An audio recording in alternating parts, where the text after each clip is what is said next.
How many wins will the Celtics get this year? We'll do some over-unders. Jayson Tatum, can he get into that MVP conversation? And what will he average? We'll talk about it all right now on the Locked On Celtics podcast. Be ever ready. Recognize the city of champs. Boston, baby, we do what you can't.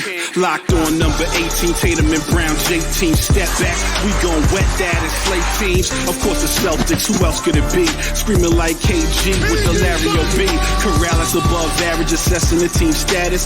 Best daily pod, no cap salary matching. Clutch like Bird the DJ, keep John on replay. Prime time, dapping up the truth on the sideline. Raining J's, how it started, raising banners, how we finished. Locked on Celtics pod, home of the winners. B. Hey there, welcome back to the Locked On Celtics podcast right here on the Locked On Podcast Network, where it's your team every day. And I'm here for you now every day because on Monday I go back to the 5-day-a-week grind. So no more days off during the work week for me. I'm here for you with free, fresh podcasts every work day, Monday through Friday. So subscribe wherever you get your podcasts. If you're new, love to have you on board. If you're a regular everydayer, thank you so much for making the show part of your daily routine. Watch the show on YouTube. Hop into the comment section. Let me know what you think about the show. I'm John Karalis. I used to play a long time ago. Now I cover the Celtics for Boston Sports Journal. And today's show is brought to you by Fanduel Sportsbook, the official sportsbook of Locked On. Make every moment more right now. New customers, you bet $5, you get $200 in bonus bets guaranteed. Visit fanduel.com/lockedon to get started. We're going to dip into Fanduel to talk about some over-unders with the team, with Jayson Tatum. And later on, we'll get into the NBA's rest policy, which happened this week. We'll talk a little bit about that with our good friend, Tom Westerholm. Tom, what's up, man? I'm ready to gamble. Ready to gamble? I should preface all of this by saying, please don't hold us responsible for your losses when you listen to us. We're two idiots. We don't know what the hell we're talking about. So this is for entertainment purposes only. You make your own decisions. Yes. But we're here. So I feel like this is okay. So one time when I was in Vegas for Summer League, I went down to the craps table and was playing craps. And I had like a couple of decent rolls, and there was this guy putting like thousands of dollars on a bunch of rolls that I was doing, and I was so stressed out because I was going to cost this man literally thousands of dollars if I lost. And of course I lost because you lose. Yeah. Like it's Vegas and it's craps and it's, yeah. I mean, like literally like crapshoot is like a thing you say about something, like it could go any way. It could go any direction. So I lost this man thousands of dollars, and I any listeners who just know if you're putting thousands of dollars on this, you were like the man at the craps table in Las Vegas. Shout out to that guy who was several $1,000s poorer after trusting my dice rolling. That man lost his own money. Correct. Put it down. He didn't have to put it down. Correct. So let's just dive in. And everybody's doing these podcasts nowadays, so let's just throw our hats into the ring. The Celtics throw our dice onto the table. That's right. Let's roll our dice. It's our shoot. Let's shoot. All right. Celtics over-under on FanDuel is 54.5. They're plus 210 to win the East. They are the favorites to win the East on FanDuel. So what do we think? 54.5 wins. They won 57 wins last season. And that was with Joe Mazzulla, new to the job. The Celtics, making their move, buying into Mazzulla this year. No Marcus Smart, Kristaps Porzingis. I assume if you buy the over, then you are buying into relative luck when it comes to Celtics health. So where do you stand on this, Tom? I'm going to take the under for two reasons. One, the health. You just mentioned it. You're a hater. I'm a hater. Hater. Yeah. Everybody get mad at me and yell at me on Twitter. I'll definitely hear it. So the health thing for sure. I also think like that number last year, that was a little deceiving because don't forget the Celtics started off the season winning something like their first 40 games straight, right? Like they were just unbelievably range, hot, yes. something in that range. They just started the season unbelievably hot. They maybe it's a little more level this season, but I don't, that's a lot of wins. That's a lot of wins right at the beginning. The Celtics had, like a very new looking roster, a very new setup. They're going to have some things to work through. So I'm going to go under on that.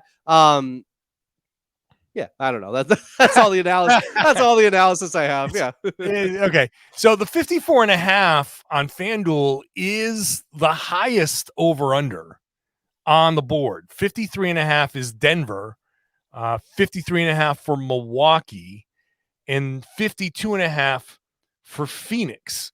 That's it. So Boston, the over under is higher than those teams. Everybody else, there's no one else even in the 50s other than those teams that I just mentioned. Philly is at 49.5, which right now I'll take the under on that. Yeah, man. give me the under on that. Which, since we're confident on, actually give me the over, because I feel like anytime you're confident on Vegas being wrong about something, yeah. I like the over for Boston because of a couple of reasons. So I do believe in the possibility of some relative health for these guys, mainly because they're not going to be relied on. Like, Porzingis isn't going to have to play 36 minutes a game. They can drop him down to 32 and have him in a zone, kind of like they did with Malcolm Brogdon last year, and he got through most of the season with relatively decent health. Now, that failed him at the absolute worst possible time. Sure did. But through the course of the regular season, they kept his minutes low. They didn't start him. Now, obviously, I think Porzingis is going to start, but they can still keep his minutes in a range where it's not so much of a workload. But okay, so I'm relying on a little bit of luck there. I still think that the way they're constructed, with Tatum and Brown handling a lot of the scoring, but now with Porzingis being able to kind of take some pressure off of them, and defensively, I like the idea of Porzingis and Rob defending the rim. And I think that can make the perimeter defenders a little bit better. They can take a few more chances. I think you're going to see a little bit more of a high-risk Celtics defense, high risk, high reward, knowing that they can gamble a little bit more, but with Rob and Porzingis back there, they're just going to give up mid-range jumpers. So I feel like you're going to see a little bit more of a high risk gambling for steals, big emphasis on breakaways. I think that's going to lead to regular season wins. Now, I don't know what it's going to mean in the playoffs, but 57 wins, can they match that again? Yeah, I think they can. And I think the other reason is the East is not great. That's a strong point. Yep. I'm looking over these over-unders. Atlanta, 40.5. Brooklyn, 37.5. Charlotte, and again, this will not be a podcast where we respect Atlanta anytime soon. So absolutely not. So hammer the under on Atlanta. Absolutely. Chicago, 38.5. Now Cleveland, I like Cleveland this year. I like Cleveland. I think they have the chance to climb into that third spot. Sure. With Philly, I think kind of giving that up. So Cleveland will be good. But Detroit, 26.5. Indy, 37.5. They might be okay, but that's still, the expectation is pretty low. Miami, 48.5, but who knows what they're going to get with Lillard. So that's another good team. Milwaukee's obviously a good team. The Knicks, 43.5, mediocre. Orlando, I like Orlando, but still, they're over-unders. And we know Orlando is going to beat the Celtics a few times because that's what they do. Washington's a bad team, 24.5. Yeah. So there are wins on the board here against a lot of these teams that are going to be mediocre to bad. So I like, even if there is some bad injury luck, I still like the Celtics to win a bunch of games and go on some runs. So I'm going to take the over. Yeah, you convinced me. Okay. You'll still take the under. Sure, I'll take the under, but I won't feel good about it. So this is the kind of gambling analysis I'm comfortable giving. Just the wishy-washiest, like, yeah. All right. Well, we'll continue this conversation with a little bit with Jayson Tatum and kind of the MVP conversation and where that all can go. We'll talk about that next. First, today's show is brought to you by Fanduel. We're getting all of these odds from Fanduel Sportsbook, and Fanduel is the #1 sportsbook in America. Hey, NFL season, what a wild season it already is. We're already in week 1. We're heading into week 2 here, and it's who knows. So new customers, you want to hop on to Fanduel, bet $5, you get $200 in bonus bets, guaranteed. If you're a returning customer, everybody who bets $5 will get $100 off NFL Sunday Ticket from YouTube and YouTube TV. So you get something too if you've been a loyal FanDuel customer. Now is the best time to join FanDuel. The app is easy to use. You can bet on everything from spreads to player props. You hear us talking about these over-unders. There are special bets on the NBA, which we're going to talk about with Jayson Tatum in just a second. So visit FanDuel.com/LockedOn and kick off the NFL season with an offer you don't want to miss. FanDuel is an official partner of the NFL. Just ask you, hey, if you're going to take any of our advice, do so at your own risk. We just ask you, please gamble responsibly. Thank you for making Locked On Celtics your first listen every day. I would love to see you on the Locked On NBA feed. We've been over there Monday through Friday talking about the league as a whole. So check it out. I host on Wednesdays with Jake Madison of the Locked On Pelicans podcast. Would love to see you over there. All right, let's get back into the conversation. Tom, the Jayson Tatum, if you want to take 30 points per game and 8 rebounds, it's plus 250. You get a chance to win a little bit of money there. Can Jayson Tatum average 30 and 8 this upcoming season? Yeah, I like this one. Honestly, I would say yes. I think that Tatum, I mean, he's only getting better. He's only going to have the ball in his hands, probably more this year. I think he's going to be very heavily relied upon. I know, Porzingis, ostensibly would take up some of the scoring, but I think Porzingis is going to make scoring easier for Jayson Tatum, right? I think that there's going to be a nice symbiotic thing there. And I think the other thing to keep in mind is when you look at the rebounders on the Celtics roster, there's a reason that Tatum picks off a lot of them. One, he's good at it. And two, there's a decent amount available, right? Like Al Horford's always been kind of a box out guy. Porzingis is tall, but it's not like never a big rebounder. Not Andre Drummond, like I think there's gonna be plenty out there for Tatum. I kind of like this one. I would take it. Waste your money on this one for sure. Sure. Well, I mean, look, he averaged 30.1 points and 8.8 rebounds a game last season. So right. That's just ask him to duplicate that season. I like Tatum. He's always been a really good rebounder.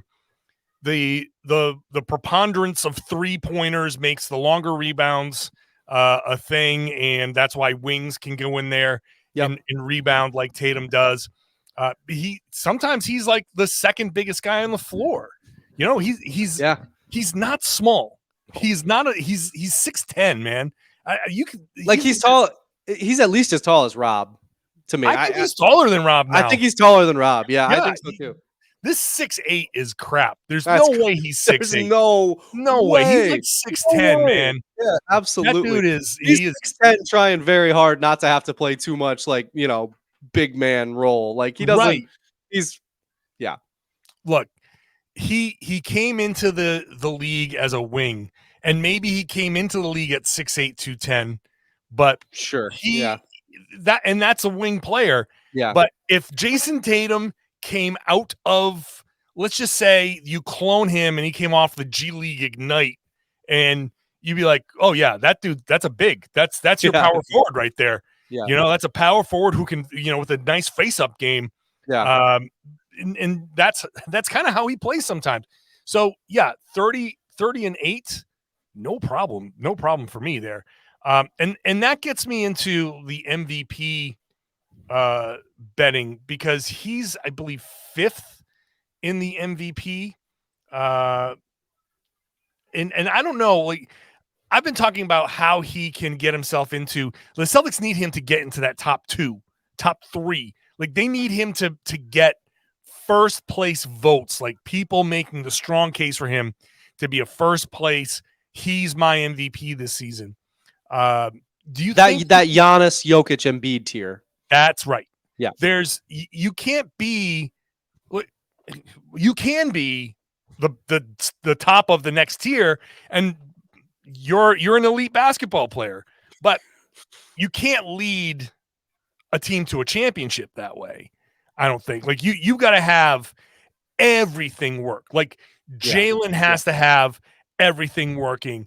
Like you have to have everything working together. You can't be you can't do what Jokic did last year as that level player. Jokic did what he did in the playoffs last year because he's an MVP level player. I thought he should have been the MVP, him or Giannis. But regardless, that's what you need. You need somebody to be like Tatum. Either Tatum wins it, or people will be like, no, Tatum should have been the MVP and he got robbed. Yeah, I mean, it just makes the degree of difficulty go so much lower for a bunch of guys. Like the playoffs raise the degree of difficulty so much that for kind of your human tier NBA players, right, where it's like these guys are really excellent, awesome, elite basketball players who play in the NBA, but they're not elite NBA players. Having that elite, even for the NBA players guy, just makes it so much easier for all the role players, so much easier for like the secondary stars, so much easier for all those guys. And that you're right that you can win a title without that guy if everything else goes right. But that just requires a bunch of guys to climb over this degree of difficulty that's just higher for them. It's just so much harder to do. It's never easy to win a title, but it's so much easier to do it if you have that guy. And it would just, man, it would help the Celtics if Tatum was that guy this year. Yes, it would.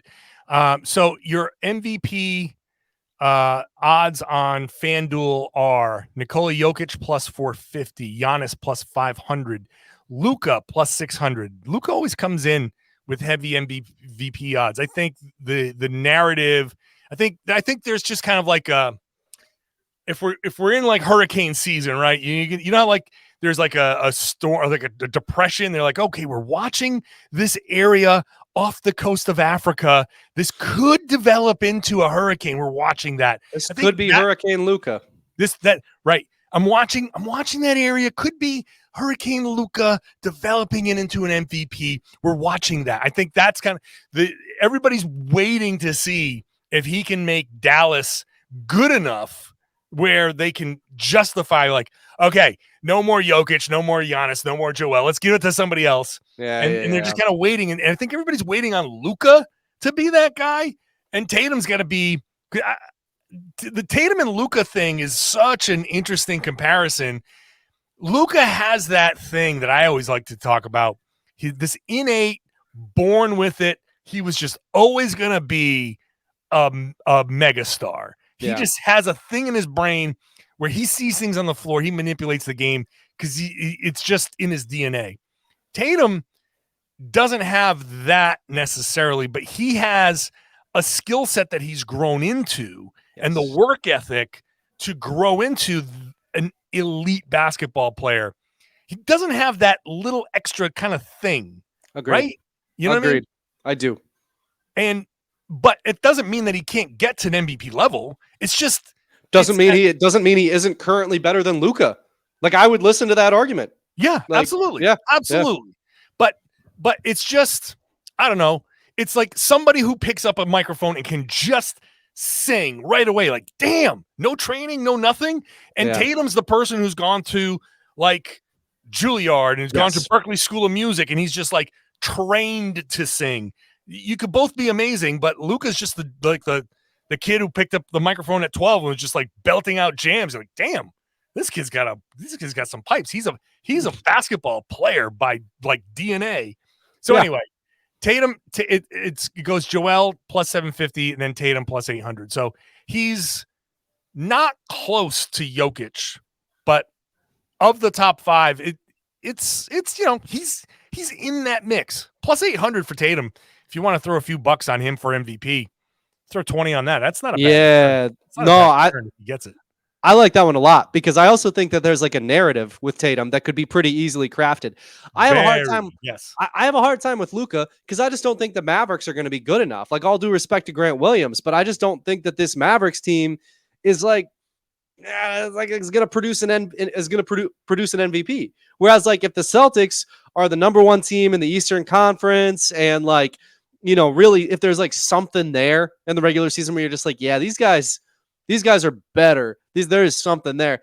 I think you could very easily talk like, Tatum, what Tatum's stats are going to look like, especially in comparison to the rest of his team. If his team's awesome and he's, just kind of leading the way, and you're looking for a reason to not pick Embiid and not pick Giannis. And I do think that Jokic is like, people might feel a little bad for not picking Jokic last year. Like, he could probably, that's probably why he's the favorite. But if you're looking for a guy with good odds that could, pay out pretty well, like, I like the Tatum pick for that.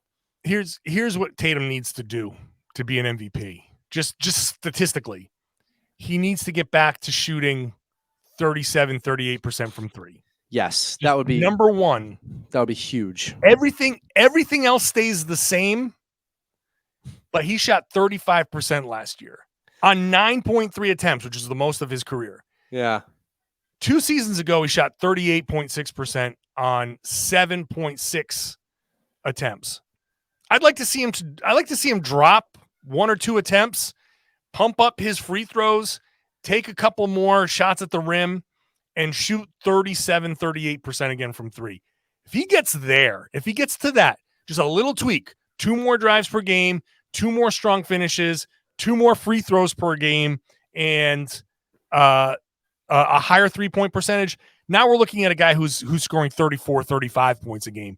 And if the Celtics are a number 1, number 2 seed in there, now you're looking at like, that's kind of unmistakable. It's 34 points a game. That's elite. That's a numbers. lot of points. That's like a lot of points. I don't do it. I don't think 4 points per game, no problem. He could. I don't even think he needs to get to 34 to be in the MVP conversation. But if he does, then it's like, okay, now, yeah, like you said, at that point he is in that tier where you're like, this is a legit guy. Some people are going to throw him first place votes, and nobody's going to bat an eye. One like not even 1 more 3-pointer per game, just almost a 3-pointer per game.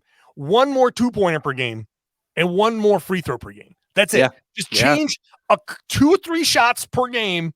Tweak that where it's like a 3 here or a 3-point play here. That's it. That's all he needs. That's 33, 34 points a game. He's got it. It's right there in his wheelhouse. He did not have the most efficient season of his career last year. He could have gotten better. So that it's there. Yeah, it's there for him. The narrative, he is spooky good, man. Yeah. Yeah. The Celtics could, if the Celtics can get to that top seed and hold off and not have some of those like lulls that they had last year, it's right there for Tatum. So, it is. Yeah, hey, plus 800. All right, let's finish up on this rest policy that the NBA has instituted. We'll talk about that in just a second. Today's show is also brought to you by Jase Medical. Now, we've had some wild weather around here. People out there, if your basement's flooded or something like that, you rub up against something, you cut your leg in a flooded basement. That's scary. You don't know what's getting into that cut. You don't want to get yourself unprepared. You go camping. You cut yourself out camping, and you're not anywhere near a doctor. You don't know what's getting into that cut. You want to protect yourself. Jase Medical has the Jase case, Jase. Jase case. It gives you 5 life-saving antibiotics for emergency use. All right. You fill out an online form. You can, if in some cases, you can jump onto a quick call with one of their board certified physicians, and you can get ongoing care from the physicians on any treatment related questions. It's doctor created. It's doctor recommended. And this is just a great thing to have. Peace of mind to know that you've got 5 antibiotics there that you can take with you, you can have with you in case of emergency, in case you're just stuck and days away from seeing a doctor. This can be the difference from something going really, really wrong to something that you can treat very easily. So go to jasemedical.com, JaseMedical.com. Prepare yourself. You can save more than $360 by getting these life-saving antibiotics with Jase Medical. Plus, you get an additional $20 off by using the code Locked On at checkout. It's Jase Medical, JASE Medical.com, JASE Medical.com. Promo code Locked On for $20 off. Thank you for making Locked On Celtics your first listen every day. We're back Monday through Friday next week, baby. So make sure you are subscribed wherever you get your podcast. Make sure you're on that YouTube page. Let me know what you think about Tatum. Let me know what you think about the over-under for the Celtics 54.5. And then let me know what you think about this rest policy that the NBA has passed. Basically saying you can't rest a star on a nationally televised game or an in-season tournament game. You can't rest your two stars at the same time. And so there's other limitations there. I'm of the opinion, Tom, like the toothpaste is out of the tube with this, right? Like Adam Silver said, one of the reasons for this is the science hasn't given them solid data that the rest, or playing more than, whatever, back to back, whatever. There's the science hasn't definitively said that leads to more injuries. So they're not buying the argument. But all of these medical staffs, all of these people, every team has them, and those staffs are saying, you know what? This guy's fatigued, and we know that fatigue increases your risk. They're saying it. So if guys are going to rest, then they're going to rest. And if you want to sit there and be like, oh yeah, Tatum's nursing a sore knee, you can get an MRI, you can get MRI, you can get some imaging, you can get it to say anything. You can get a doctor be like, yeah, Tatum said, hey Tatum, how's that sore knee? Like, oh yeah, it's bothering me a little bit today, doc. You can get anybody to say anything. It's not going to change a whole lot. I think, especially a team doctor. Yeah. So it's nice. I think the optics, this was necessary because some teams take it to extremes, but I don't know. I'm not moved by this policy at all. It's just kind of like, okay, so now we're going to be a lot more lower back stiffness. Yeah, for sure. I mean, I think you're right that the toothpaste is out of the tube. I also think this, he had a tweet, or Silver had a quote, and I think it was yesterday, that was like, we need to return to that principle that this is an 82 game league, which just, I mean, I don't know, man. Like, for one thing, 82 games, like, I know he's like, well, we don't have the science that 82 games is a lot of NBA games, right? Like, we've seen guys, and I know he's not saying that every player has to play all 82 games every single year, but like, we've seen guys play 82 games and then not be super healthy in the playoffs. Like, right. It was a whole thing that Tatum played too many regular season games and was tired by the time the finals rolled around. So like, like an 82 game season, like if you, I feel like to an extent, Silver is trying to kind of have his cake and eat it too, where he wants to have 82 games of revenue and all this stuff. And I understand you want all that revenue. That's fine. But it's just really going to be hard for me to buy that, like, that you actually expect guys to then play all those games. I just don't think that's going to happen. Like all that revenue is great. And you want to have all your guys on every single nationally televised game. Those two things aren't going to coexist. You're not going to get everybody to play all 82 games if that's really how long you feel like this season has to be. It doesn't seem reasonable to me. Like, and like you said, there's a million workarounds. In the long and the short of it, I don't think we're really going to see that much difference. I think this is something that we talk about on September 14, and then midway through the season, nobody thinks about it at all because very little has changed from last year. Right. Maybe it kind of feels to me like you show up late to work and your boss has to write you up so that they have a paper trail to then fire you if they want to down the line. Like Silver now has a paper trail to maybe fine these teams down the line. But like realistically, there's no way he expects this all to just fix the problem of resting. I feel like, because it's not going to. No, it's not going to. And there are other things in there, like older players, where this really impacts rest. There are exceptions for the older players, right? If you're over 35, like you still can rest. He's like, already poking holes in his own policy. Right. I think there's competing mindsets here. We're all about rings culture, man. It's like count the rings. I tweeted out. So the Patriots went down like 16-0 in their opening game, and I was like, well, the Celtics are going to be good this year. And someone was like, if by good you mean not make it to the finals, or they're not worth watching. I'm like, how many? That's the most arrogant kind of mindset. Like, oh, I'm sorry that the team went to the NBA finals 2 years ago and went to the conference finals this year. How many teams would absolutely trade places? You think the Charlotte Hornets would trade places with the Celtics and be like, yeah, give us all of that playoff success, and even if we didn't win a ring? How many teams would trade places with Boston in a heartbeat? But no, it's all about the rings. I get it. You play, there's a championship. You want to win the championship. That's the whole goal. That's everybody's goal. But it's not going to happen every year, right? But because we're so focused on count the rings, now, so what happens with Tatum? Do you want to play him in January against Detroit? It's like, yeah, he'll say, hey, the people came and paid their money to watch me play. That's true. That is 100% true.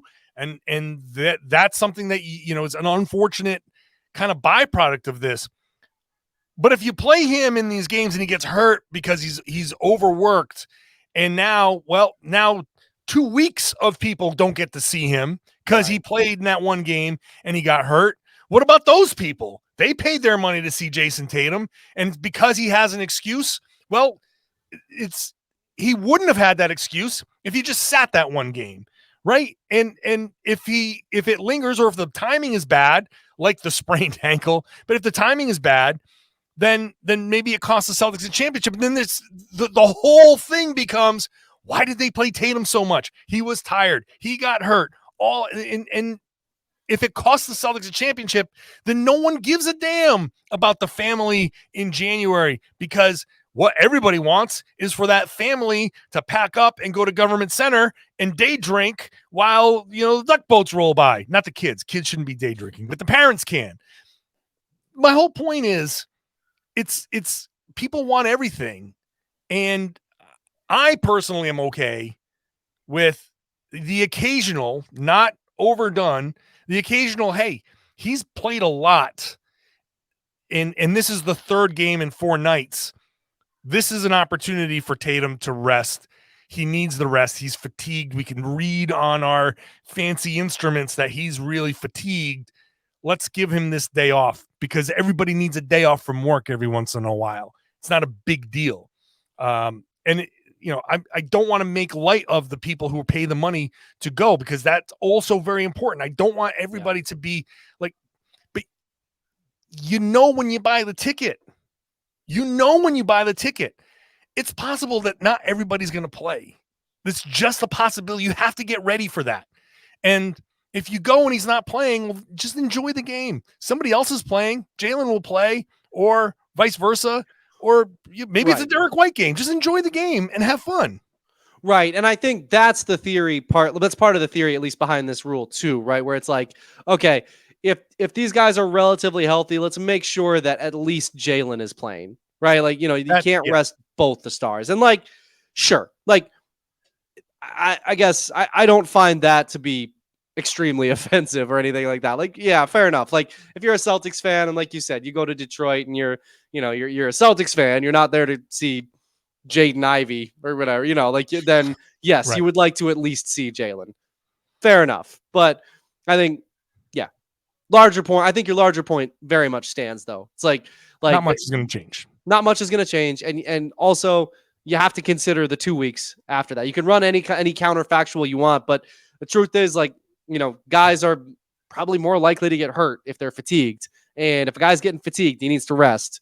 And, that will then make it so that, more away cities will then get to see those guys. I think that's a very accurate point by you.